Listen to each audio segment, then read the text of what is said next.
அன்பு உறவுகளே, பெண் என்பவள் எதையும் சக்தியாக மாற்றி அழிவை தடுக்கும் வல்லமை கொண்டவள் என்பதை எப்போதுதான் புரிந்து கொள்ளப் போகிறோம்.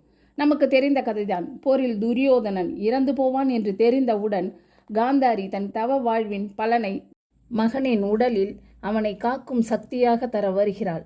தன் தாயின் சக்தி மட்டுமே தன்னை காக்கும் என்று தெரிந்தும் இடையில் இலையோடு வந்து நிற்கிறான் துரியோதனன். அதனால் காந்தாரியின் சக்தி உடல் முழுக்கப்பட்டாலும் அவனால் உயிர் பிழைக்க முடியவில்லை. கடவுளே வந்து சொன்னாலும் தனக்காக தன் தவத்தை சக்தியாக தாய் தருகிறாளே என்று ஒரு நொடி துரியோதனன் சிந்தித்திருந்தால் அவனும் இறந்திருக்க மாட்டான். அத்தனை சக்தியை தந்த காந்தாரி வாழ்நாள் முழுக்க வேதனைப்பட்டிருக்க மாட்டாள். பெண்ணின் சக்தியை வீணடிப்பதால் பாதிக்கப் போவது அவள் மட்டுமல்ல, அவளை சார்ந்தவர்களும் என்பதை எப்போது புரிந்து கொள்ளப் போகிறோம். பெண் எவ்வளவு சக்தி வாய்ந்தவளாக இருந்தாலும் அவளின் சக்தி அறியாதவர்களின் கைகளில் கிடைத்தால் அத்தனையும் வீண்தான்.